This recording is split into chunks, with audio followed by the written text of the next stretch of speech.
Hello, everyone. It's World Film Geek here, and I interviewed Dimitri Logothetis, a longtime producer of many films. He's best known today for his work on the Kickboxer remakes. His latest film, Jiu Jitsu, is coming out November 20th in select theaters, on demand, and on digital. Enjoy the interview. I gotta say, I'm honored to be talking with you today about Jiu Jitsu. Oh wow, thanks so much, Albert. I really appreciate that.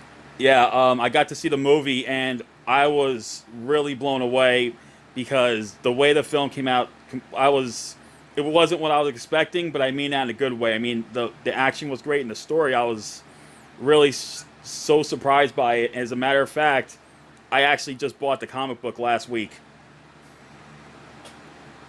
Oh, cool. That's great, man. Uh, well, I wrote that comic specifically to see the film, Hmm. and so I'm not a comic book guy. Other than the fact that I owning and buying and reading almost every comic book. But I thought if I could write a comic book and have somebody draw it out for me, I could see whether or not it could be a really cool film. And so I ended up doing that, and then I saw it, and I could see the whole movie in front of me, and that's how I ended up writing the script. Well, that's awesome. So, how did the idea for Jiu Jitsu come about anyway? Well, again, I finished Kickboxer Retaliation, Hmm. and a friend suggested to me that I might consider science fiction martial arts, and I thought, wow, that's kind of cool. I said, then we can come up with somebody that can't be killed, and without doing it, the sort of voodoo way. Um, and I grew up watching on TV and in black and white the day the Earth stood still. So if you really look at the Brax character, you'll see a lot of the day the Earth stood still in it. Hmm. And then one of my favorite films in terms of look was the original Alien. Hmm. And that whole movie was designed by Geiger. And so if you look at the day the Earth stood still, and you assume that Geiger designed, that's where you'll see Brax. Awesome. So you have an amazing cast in this film. Elaine Moussi again.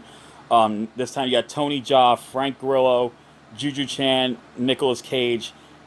Aside from Elaine, who you worked on with Kickboxer, how did you get all these guys to appear in this movie? Well, I've been chasing everybody that you just mentioned for a while, and Tony Jaa happened to be available this particular round, and I thought I mean, come on, as a martial artist, getting Tony Jaa in a movie, you know, Mhm. can't do better. And Alon Musi is second to none. He's a six-degree jiu-jitsu master. Juju, she's a consummate martial artist. And then, of course, we rounded out with Nick Cage, Hmm. who is at the core, the heart of the film and ends up selling the entire storyline. That's awesome. And I gotta say, the fight scenes were incredible. And you've been producing movies for so many years, so you know your way around the business. And here as a director, you know how to work the angles pretty well and all that. What was it like working with the stunt coordinator on the film? Well, this particular stunt coordinator, his name is Jim. And of course, you have to remember that Alon has an awful lot to do with integrating his own style into the film and really working on the stunts himself, because that's his background. Hmm. But Jim is a Thai, and I met Jim when I first did the first remake of Kickboxer, Vengeance, and I brought him over and his team. I worked with them on Kickboxer Vengeance and then Kickboxer Retaliation. Hmm. And then finally, I brought them out to work on Jiu-Jitsu. And, the Thais have a completely different approach to choreography, as you can tell. Hmm. It's a dance. It's very aggressive at the same time. So I know that doesn't make a lot of sense, but they're really aggressive, and yet they're really beautiful to watch in their movements. Oh yeah, Uh, anyone who's seen they're Ombak very will know strong. that. Yeah, they'll know that style because that's what it was. That's what it reminded me of. Yeah. Especially when you have Tony Jaa in it. He's the guy who pretty much helped bring Thai martial arts cinema to the mainstream, and we get that style in this movie. Yeah, that's exactly right. And it's just, you know, they know me, I know them. We start working on the choreography months before we ever shoot the film. Mm-hmm. And I look at it, and we go back and forth, and they'll shoot it on video, and they'll cut together some sequences, and then we change it. And by the time we start filming, we already know exactly what we're going for. That's awesome. How long did shooting take? And I understand you shot the movie in Cyprus, which I understand this was like the first big Hollywood film to be shot there. How long did shooting take? And were there any issues that you had to try to fix during production? Well, listen, it was a 30-day shoot. Mm-hmm. You know, action filmmaking is not for the weak of heart. So there's always issues. It's always complicated to try to get as much safe entertainment on the screen as possible. Mm-hmm. But I think we really had an opportunity to pull it off, and I was working with a team that I know and trust very well. And as you can tell by some of the one-ers that we pulled off, which I think are second to none in terms of one-ers, these guys go for it. When they do their action sequences, they don't screw around. So I think the audience is going to enjoy that. I totally agree. And the one thing that really surprised me, it was a pivotal scene in the film. Nicolas Cage, it's in the trailer, Nicolas Cage versus Brax. That scene really surprised me because it just showed a level of respect between the two. And normally when you see something like that, you normally see them just go at it. But that famous shot of where they just bow to each other before getting ready to fight, I think that was amazing how it was done.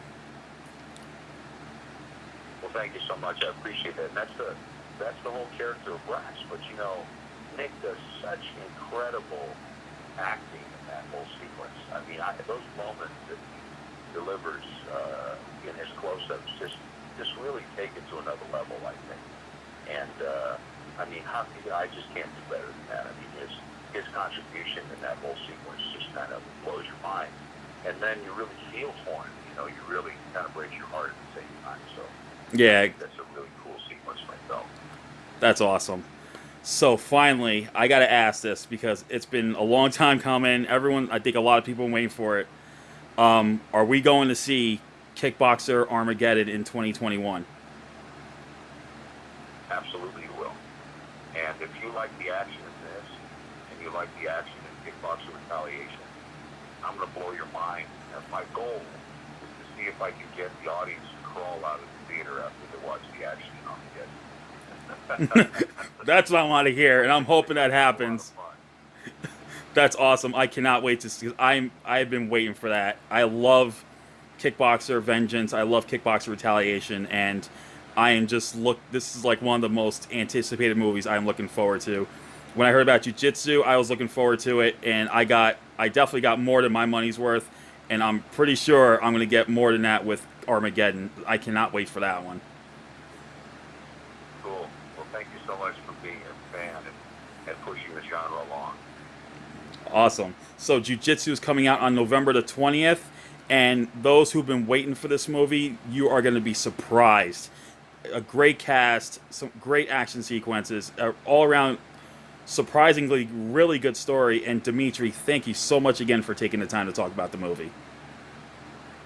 Thank you so much for doing it as well. And I hope everybody enjoys it. Thanks again.